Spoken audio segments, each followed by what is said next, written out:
स्वागत है आपका अपने YouTube चैनल। आज तुम लोगों को पुनः मैथ का प्रैक्टिस करवाएंगे, ठीक है ना? चलो ठीक है, तो प्रैक्टिस कर लिया जाए ना। और तुम्हें पता है ना कि मैथ के लिए सबसे ज़्यादा जो जरूरी होता है वो प्रैक्टिस ही जरूरी होता है ना। चैप्टर भी कहोगे तो चैप्टर भी पढ़ाएंगे और प्रैक्टिस भी करवा रहे हैं, ठीक ना? तो इसको पहले कर लो, ठीक है? चलो तो पहला क्वेश्चन किया जाए। पहला क्वेश्चन जरा देखो, लसा मसा का है, ठीक है ना? चलो तो लसा मसा का नोट्स तुम्हें बता दे रहे। पहले क्वेश्चन के लिए पहला क्वेश्चन देखो, पहले नोट्स बता दे रहे हैं। कह रहा पहली संख्या, आवाज ज्यादा हो रहा है ना? पहली संख्या गुणे दूसरी संख्या बराबर फार्मूला होता है लसा गुणे मसा, ठीक है? कोई दिक्कत? ये फार्मूला होता है, पहली संख्या गुणे दूसरी संख्या बराबर लसा गुणे मसा। तो जरा देख लो भैया, इसमें दिया है कि लसा मसा दे रखा है, अब पहली संख्या दे रखा है, दूसरी संख्या पूछ रहा है। तो पहली संख्या का वैल्यू कितना दे रखा है? 480। दूसरी संख्या को हम x मान ले रहे हैं। लसा का वैल्यू दे रखा है कितना? 2400, ठीक है? मौसा दे रखा है 16। कोई दिक्कत है क्या? तो जरा देखो, 0 से 0 कट गया, अरे सॉरी ये 0 कट गया ना, 16 यहीं 48 3 8 24 कितना आ गया? 80। कोई दिक्कत? यानी दूसरी संख्या कितनी होगी?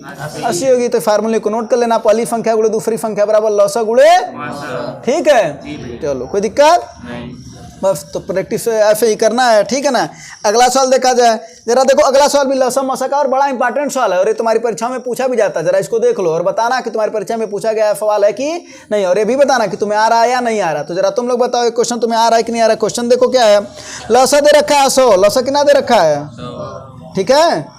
और संख्याओं का अनुपात दे रखा है। तो मान लेते दो संख्या x और y है और इसका अनुपात दे रखा है 4:5। तो पूछ रहा संख्याओं का अंतर बताओ। क्या बताओ? संख्याओं का अंतर। तो सबसे पहले हम तुम्हें बता दें, यहाँ पर 2 सवाल पूछा जा सकता था, मौसा भी पूछा जा सकता है। इधर लिख दे रहे हैं, क्या पूछा जा सकता था? अगर ऐसे सवाल में लसा दिया हो और संख्याओं का अनुपात दिया हो और मौसा पूछा जाए तो याद करना, क्या करना तुम्हें? लसा को ऊपर लिखना है और इनका गुणा कर देना है, यानी जो अनुपात दिया रहेगा उसका गुणा कर दिए। कर दिए? 4 5 20, 20 25, यानी मौसा कितना आ गया? कितना आ गया? और तुम्हें बता दें कि मौसा उस संख्या में होता है। मौसा कहाँ आता है?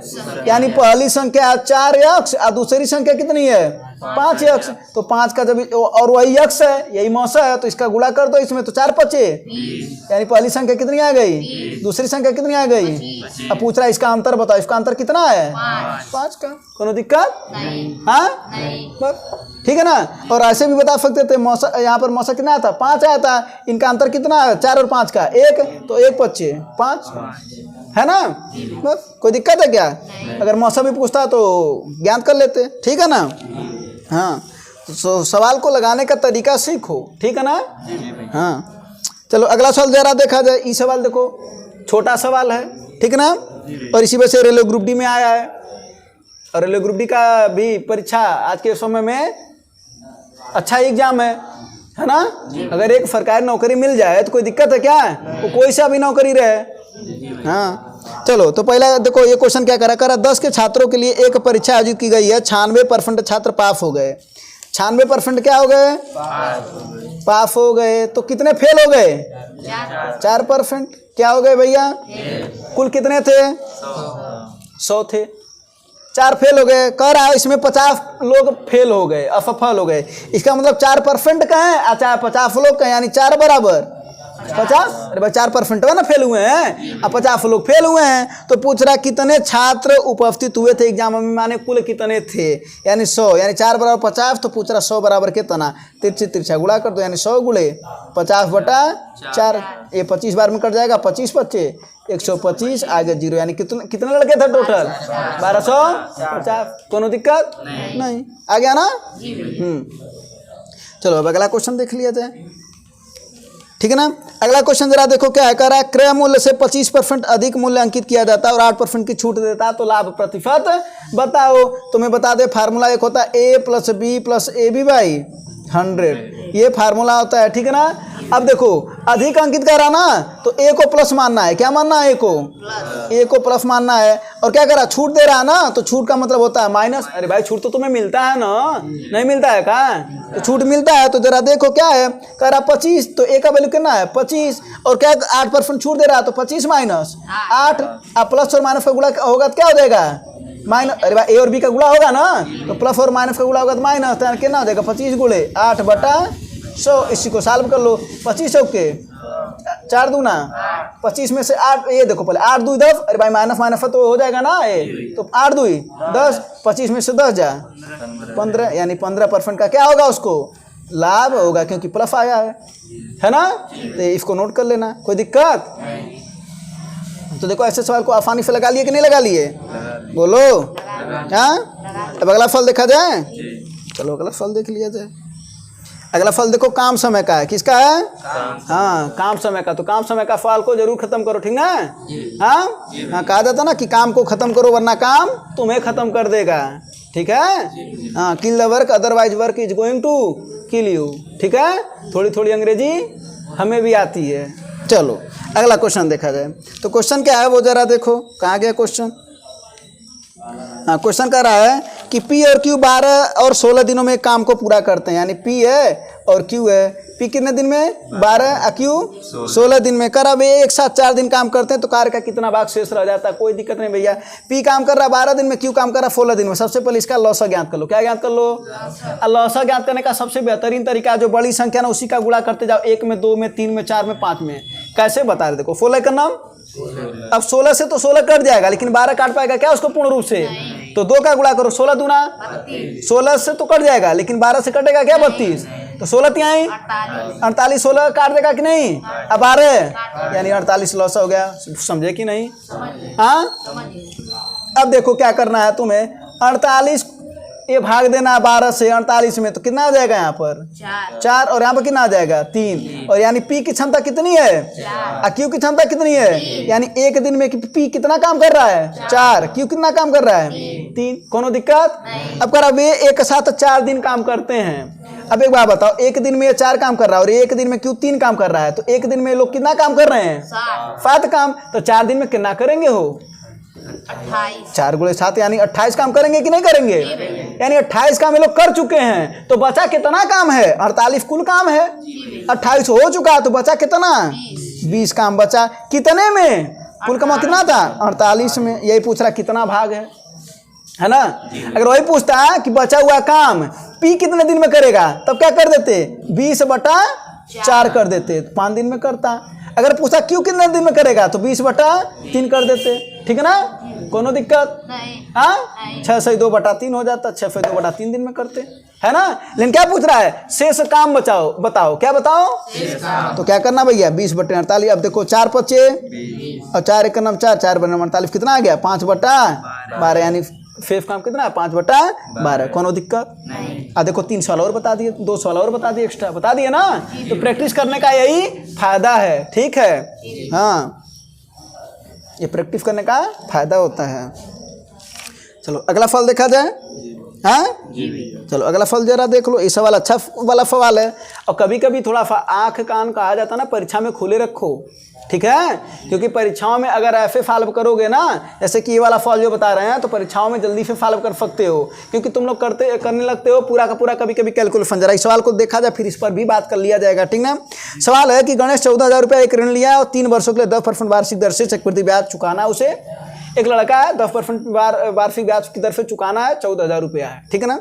चलो 14,000 रुपया वो ले लिया, कोई दिक्कत नहीं। अब 10% उसे चुकाना है, इसका मतलब हुआ कि पहले 100 था, अब उसे कितना देना पड़ेगा? 110। अरे भाई तुमसे कोई पैसा ले जाएगा तो क्या करेगा वो? तुमसे लेगा कि नहीं लेगा? लेगा ना। तो 10% और ले रहा है, इसका मतलब कितना ले रहा है वो? 110/100। अब फिर अगला साल 10 ले रहा है, तो इसका मतलब 110/100।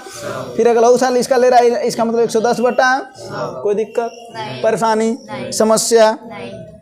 तो जरा काटना शुरू कर दो। 2 जीरो से 2 जीरो गया, 1 जीरो से ये गया, और 1 2 3 जीरो 3 जीरो कट गया। बोलो कोई दिक्कत है क्या? यानी क्या आ गया यहाँ पर? 14 गुणे 11 गुणे 11 गुणे 11, यही ना। अब जरा ऑप्शन देखो। सबसे पहले तुम लोग क्या करते हो? लगते हो गुणा करने, है ना। अब गुणा करने से पहले ऑप्शन भी तो देख लो जरा। इकाई अंक देखो, इकाई अंक एक के ऑप्शन में 4 दे रखा है, जरा देखो 4 का नाम, 4 का नाम, 4 का नाम, इकाई अंक कितना आएगा? ऑप्शन नंबर 2 भर में इकाई अंक 4 दे रखा, तो कौन जरूरत है प्रयोग करना पूरा का पूरा, समझे कि नहीं? यही बात तुम लोगों को समझा रहे थे शुरुआत में कि तुम लोग क्या करने लगते हो, तुरंत कहा जाता ना कि कौआ कान लेके उड़ रहा है, तो क्या करने लगते हो, कौआ के पीछे लग जाते हो, है ना? कान भी तो चेक कर लो, बोलो। हाँ, तो इस तरीके से कभी कभी ये भी चेक कर लेना चाहिए कि लास्ट का जो नंबर है वो अलग है या नहीं। अगर 1 रहता है तब तुम्हें गुणा करना ही पड़ता है। इसका मतलब एग्जामिनर अगर चाह रहा है कि तुमसे गुणा करवाएं तो करवाएगा, लेकिन अगर वो देख रहा है कि नहीं नहीं थोड़ा सा लड़के का देखा जाए प्रेजेंस ऑफ माइंड कैसा है, तो तुम अपना प्रेजेंस ऑफ माइंड लगाओ, ठीक है ना? हाँ, और सवाल को अगर जल्दी से नहीं तुम सॉल्व करोगे तो कोई और सॉल्व करेगा, इसका मतलब कोई तब और नौकरी पाएगा, फिर तुम्हें प्रॉब्लम होगी, ठीक है? हाँ, तो चाहते हो कि कोई और नौकरी पाए? बोलो, लग ही नहीं रहा है कि तुम नौकरी पाना चाहते हो, है ना? चलो, मिलेगा, काहे नहीं मिलेगा, है ना? मेहनत करेंगे नौकरी तो मिलेगा, काहे नहीं, है ना? चलो अगला फल जरा देखा जाए। अगला फल है ABC, 3 का आयु का अनुपात दे रखा है, A, B और C दिख रहा है ना? 2, 3 और 4 का अनुपात दे रखा है। करा उनकी आयु का योग 108 है, कितना है? 108। इसका मतलब है, ये देखो जरा सा, 2x है, ये 3x है, और ये क्या मान लें हम 4x, 3 ही का आयु का योग यानी 2, 3, 5, 5, 4, तो 9x बराबर कितना दे रखा है? 108। तो क्या हो जाएगा ये 9 का नाम 9 दूना 18, x बराबर कितना आ गया? 12। कोई दिक्कत? अब देखो, यानी इसका आयु का अनुपात कितना हो जाएगा? x का वैल्यू 12 है ना, तो पहला का कितना हो जाएगा? 12 दूना, ये कितना हो जाएगा? 12 तिहाई, और ये कितना हो जाएगा? 12 चौके। अब क्या पूछ रहा है? तो 12 वर्ष बाद उनकी आयु का योग बताओ, कितने वर्ष बाद? और तुम लोग गलती क्या करते हो, उसी में तुरंत 12 जोड़ देते हो, है ना? तो जरा देखो, तो 12 वर्ष बाद यानी 24 और 12, यानी नया जो आयु का अनुपात हो जाएगा वो क्या हो जाएगा? अरे भाई 24 साल ये है ना, तो 12 वर्ष बाद यानी 12 जोड़ोगे कि नहीं जोड़ोगे? तो 24 12 36, 36 12 48, 48 12 60, यही ना? अब जरा देखो किससे कट जाएगा? 6 के 36, और कट जाएगा ना 6 48, 6 दाएं 60, अभी भी कट जाएगा ना, 2 तिहाई 6, 2 चौके 8, 2 पचे, यानी क्या हो जाएगा? 3, 4 और 5। कोई दिक्कत? हाँ, तो देखो ऐसे सवाल आते हैं, है ना? चलो, कोई दिक्कत है क्या? अगला फल देखा जाए। अगला फल जरा देखो क्या कहता है, देखा करके इसका सवाल का आंसर मारना चाहते हो ना? अरे बोलो। करा 8 के प्रथम 20 गुणजों का औसत बताओ। 8 के प्रथम 20 गुणजों का, कभी भी अगर ऐसा सवाल देगा तो तुम्हें करना क्या है? 8 बोला ना, तो 8 लिखो, प्लस 8 के कितने गुणजों का औसत बोला है? 20 का ना, तो इसका गुणा कर दो, यानी 20 8 160, और इसको अधिया दो, अधिया दो माने आधा कर दो, यही तुम्हारा आंसर है। नहीं समझे क्या करना है? 8 का बोला तो 8 लिख दिए, प्लस कर देना है, जितने गुणज कहेंगे, अगर 20 कहेगा तो 20 में गुणा करना है, 30 कहता तो 40 कहता तो, और जोड़ करके उसको क्या करना है? अधिया देना है, आधा कर देना, तो बस कितना हो जाएगा? ये 168 बटा 2 कितना हो जाएगा भैया? 84। कोई दिक्कत, परेशानी, समस्या? नहीं है ना? चलो ठीक है, चलो। और एक सवाल इसी में दे रहे हैं कि 9 के प्रथम 30 गुणजों का औसत बताओ क्या होगा। तो क्या करोगे? क्लियर है ना? पहले क्या लिखोगे? 9 लिखोगे, उसके बाद से क्या लिखोगे? इसमें इसका गुणा करोगे तो कितना हो जाएगा? 270, और और इसी का आधा कर दोगे, जो आएगा वो आंसर बता देना। कोई दिक्कत है क्या? हाँ, चलो अगला फल देखा जाए। हाँ, चलो अगला फल देखा जाए। अगला फल जरा देखो, ये गति का सवाल है, समय दूरी का सवाल है। क्या कर रहा है? 2 बसों की गति का अनुपात 11:9 है, यानी ए है मान लेते हैं, बी है, इसका अनुपात कितना है? 11:9। कोनो दिक्कत? करा है दूसरी बस माने ये वाली बी वाली है ना? हाँ, करा 270 किलोमीटर की दूरी 15 घंटे में तय करती है। 270 किलोमीटर की दूरी कितने घंटे में? 15। तो पूछ रहा है पहली बस की गति क्या है, यानी चाल पूछ रहा है। तो पहली बताओ भैया, चाल बराबर होता क्या है? दूरी बटा समय। तो अगर ट्रेन बी का चाल निकाल लिया जाए तो बी का चाल कितना हो जाएगा? दूरी कितना दे रखा है? 270, और समय कितना दे रखा है? 15 घंटे में, यही ना? तो जरा इसको जरा देख लो, 5 तिहाई 15 5 से कट जाएगा ना। अब 5 बचे 25, 2 बचाना 5 चौके 3 से इसको काटोगे कितनी बार में कट जाएगा? 18 बार में। यानी ट्रेन की बी की गति कितनी है? 18। और यहाँ पर अगर हम इसको रखें तो देखो ये 11 अक्ष है और ये कितना है? 9 अक्ष है। तो दूसरे की गति 18 है और यहाँ पर दूसरे की गति 9 अक्ष है। इसका मतलब कहीं न कहीं 9 अक्ष बराबर भैया 18 है कि नहीं है? है ना? तो 9 दूना यानी x बराबर तो अगर x बराबर 2 तो ट्रेन ए की गति कितनी है? 11 अक्ष है। तो 11 गुणे 2 इक्वल टू, नहीं बुझे का? हाँ समझ गए। है ना? बस कोई दिक्कत है क्या इस सवाल में? हाँ बस चलो अब अगला फल देखा जाए। बोर तो नहीं हो रहे हो ना? नहीं लग रहा है बोर हो रहे हो? हाँ तो चलो अगर बोर हो रहे हो तो थोड़ा सा और बोरिंग वाला क्वेश्चन, लेकिन लगेगा बहुत आसानी से, है ना? क्वेश्चन है 3 2 5 लाइन का। अच्छा तुम लोग देखते हैं कि जब क्वेश्चन 5 लाइन का रहे 6 लाइन का रहे तो तुम लोग क्या करते हो? उसको देख करके छोड़ देते हो। तुम लोगों के मन के अंदर बैठा रहता है कि ये सवाल क्या होगा? कठिन होगा। लेकिन ऐसा है क्या? आओ चलो देखा जाए। ये तो नहीं तो बोल रहे हो, लेकिन आओ चलो देखा जाए। चलो देखो कह रहा है 2 रेलगाड़ियां हैं, चाल दे रखा है। एक का दे रखा है 40 किलोमीटर प्रति घंटा और दूसरे का दे रखा है भैया 32 किलोमीटर प्रति घंटा। कर रहा है ये विपरीत दिशा में चल रही है। कैसी चल रही है? विपरीत दिशा में। अब एक बात बताओ, अगर तुम ही लोग किसी विपरीत दिशा में अगर जाओ, तुम एक तरफ से जाओ और वो एक तरफ से आए, तुम कहाँ जाओ? एक तरफ से और वो दूसरी तरफ से अगर आए तो मिलन जल्दी होगा कि लेट लगेगा? तुम बताओ। मिलन जल्दी होगा। और जब मिलन जल्दी होगा यानी समय कम लगेगा, तो समय कम लगेगा तो इसका मतलब है कि चाल क्या होगा भैया? ज़्यादा होगा। चाल क्या होगा? तो जब चाल ज़्यादा होगा तो इसका मतलब है दोनों को क्या कर देंगे? जोड़ देंगे। तो ये बताओ भैया चाल बराबर क्या होता हो? दूरी बटा समय। एकदम एक लाइन का सवाल है ये। तो जरा देखो 40 और 32 72 और 1 किलोमीटर प्रति घंटा में है ना, तो इसको मीटर प्रति सेकंड में चेंज कर लो तो क्या हो जाएगा? 5/18। पूछ रहा है दूरी कितनी है, यानी ट्रेन की देखो लंबाई पूछ रहा है। तेज चलने वाली ट्रेन की लंबाई पूछ रहा है और कितने देर में पार कर रहा? 15 सेकंड में। तो बस यहाँ पर लिख देना 15। कोनो दिक्कत? 18 चौके 4 5 आप 20 का जब 15 में गुणा होगा तो क्या हो जाएगा? 20 गुणे 15 यानी 15 दूना 30 300 मीटर की क्या है? ट्रेन है। और वही जो दूरी है वही ट्रेन की क्या है भैया? लंबाई है। क्या है? तो ऐसे सवाल कभी भी दे, अगर ट्रेन विपरीत दिशा में जा रही है और एक कोई व्यक्ति बैठा हो और तेज चलने वाली रेलगाड़ी की लंबाई पूछे तो तुम्हें क्या करना है? चाल बराबर दूरी बटा समय लगा देना, दोनों को जोड़ देना है। दोनों को क्या करना भैया? जोड़ देना है। 5/18 से गुणा कर देना। अगर किलोमीटर प्रति घंटा में है उसको मीटर प्रति सेकंड में चेंज करने के लिए दूरी मतलब ट्रेन की लंबाई दूरी है और बटे समय दिया रहेगा कि कितने देर में उसको पार कर रहा है। कौन दिक्कत है क्या? नहीं समझ में आया क्या? तो देखो जरा है ना कितने लाइन का सवाल है? जरा देखो यही वाला फॉलो है ना, यही एक लाइन में तो लिखे हैं इसको, उसके बाद से सॉल्व किए हैं वही 300 आया है ना? बोलो हाँ। अब अगला फल देखा जाएगा। हाँ अब अगला फल देखो इस सवाल को ना अगर तुम्हें कॉन्सेप्ट नहीं पता है तो तुम सवाल नहीं लगा सकते। सवाल का कॉन्सेप्ट नहीं पता तो सवाल का पहले कॉन्सेप्ट बता देते हैं तब तक तुम सवाल देखो। 2 समरूप त्रिभुज है। आज जब भी समरूप त्रिभुज की बात करेगा ना तो एक चीज जान लेना, बड़ा त्रिभुज की भुजा, बड़ा त्रिभुज की भुजा बटे छोटे त्रिभुज की भुजा, ये फार्मूला होता है ठीक ना?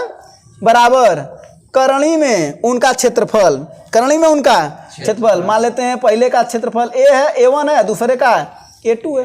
बस अब इसी में रख देना। अब देखो जरा क्या दे रखा है?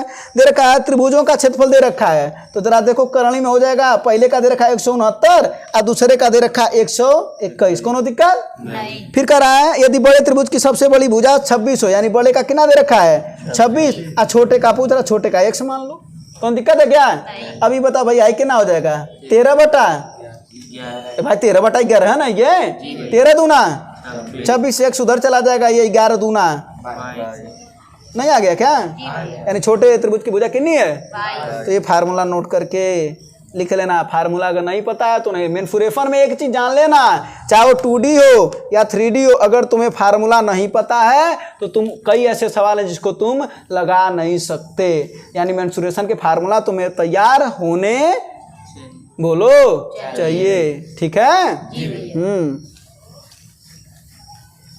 चलो देखा जाए कुछ और क्वेश्चन है कि नहीं है ना। अब देखो गोले का आयतन वाला क्वेश्चन है, ठीक है ना, बहुत ही आसान है भैया। सबसे पहले हम तुम्हें आयतन बता देते हैं। गोले का आयतन किसका बता रहे हैं? गोले का आयतन। गोले का आयतन होता है 4/3 पाई r क्यूब, ठीक ना। इसका अगर बात किया जाए क्या, वक्र पृष्ठ यानी पृष्ठीय क्षेत्र इसको बोलते हैं, ठीक ना। पृष्ठीय क्षेत्र इसका कितना होता है गोले का, इतना इसका होता है 4 पाई r स्क्वायर, ठीक ना। अब देखो गोले और वृत्त में अंतर है, गोला 3D फिगर है और वृत्त 2D फिगर है, ठीक है ना। 2D फिगर के दो चीज होते हैं, क्षेत्रफल होता है, परिमाप होता है, ठीक है ना। तो वही गोले और वृत्त का परिधि होता है, ठीक है ना। और वहीं पर गोले का आयतन होता है, वक्र पृष्ठ होता है और संपूर्ण पृष्ठ भी होता है, ठीक है ना। जब अर्ध गोला कर दिया जाएगा तो संपूर्ण पृष्ठ भी उसका निकलेगा, ठीक है भैया। तो अब देखो क्या कर रहा है, यदि गोले के आयतन को उसके पृष्ठीय क्षेत्र से भाग दिया जाए ना तो 27 प्राप्त होता है। ए महाराज इतना आसान चीज है, कहने का सीधा सा मतलब है कि 4/3 पाई r क्यूब को किससे भाग दिया जाए, 4 पाई r स्क्वायर से, तो कितना प्राप्त होता है? नहीं मुझे का नहीं समझे, नहीं समझे, नहीं समझे, समझे बस। तो देखो पाई से पाई कटा, 4 से 4 कटा, 2 ठो आर है, यहाँ पर 3 ठो आर है, एक कार न बचा भैया। आ इधर ऊपर क्या बचा, r/3 और यही क्या है 27 के बराबर, तो 3 उधर जाएगा तो 27 में गुणान होगा, तो कितना हो गया भैया r की वैल्यू 27 तिहाई 81 सेंटीमीटर। और यही पूछ रहा था त्रिज्या कितनी है, बताओ कितना आसान सवाल है कि नहीं है। तो फार्मूला नोट कर लेना, ठीक है। चलो अब अगला सवाल देखा जाए। हाँ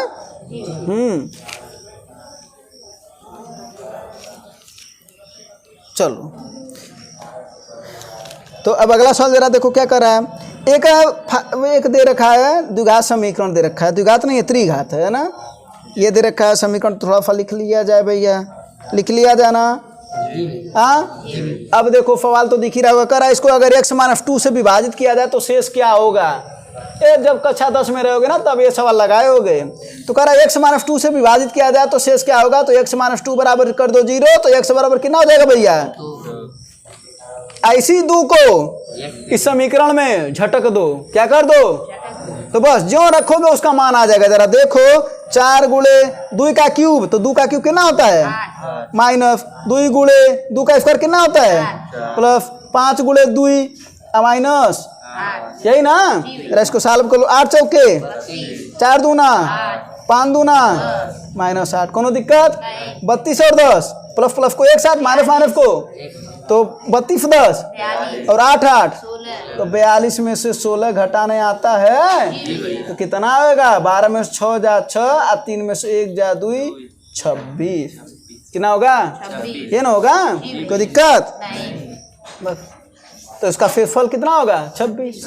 चलो तो यानी क्या करना है ऐसे सवाल में, क्या करना है, अगर कभी भी एक समीकरण दिया रहा है कहता है कि x-2 से विभाजित होता है तो बताओ तो क्या करना है, x बराबर 2 रख देना है। x+2 से अगर कहता तो x बराबर -2 रखते हैं, ये ना रखते हैं। चलो अब अगला सवाल देखा जाए, बता दिए। चलो तो अब ये लास्ट सवाल है, ठीक है ना। हाँ तो लास्ट सवाल देखो, अब ये सवाल भी ना तुम्हें फार्मूला पता होना चाहिए तभी जाकर के सवाल लगा सकते हो। सवाल क्या देखो कर रहा है, 19 भुजा में विकर्णों की संख्या बताओ। तो फार्मूला बता देते हैं कि विकर्णों की संख्या का फार्मूला क्या होता है, पता है, n-3/2। अब तो पता चल गया, बोलो फार्मूला क्या होता है, n×n-3/2, जहाँ n क्या होता है, भुजा की संख्या है, क्या है, भुजा की। तो कितना दे रखा है 19, यानी n का वैल्यू कितना दे रखा है 19, तो रख दो भैया, क्या हो जाएगा 19 अगुड़े 19 में से 3 जाओ, 19 में से 3 जा 16 अब बटा 2 2 अट्ठे 19 अट्ठे 152, यानी कितने विकर्ण होंगे, यानी जब भुजा 19 होगी तो विकर्ण कितने होंगे। तो फार्मूला नोट करके लिख लेना, ठीक है ना। ये बातें समझ में आई, कोई दिक्कत, प्रॉब्लम, समस्या। धन्यवाद।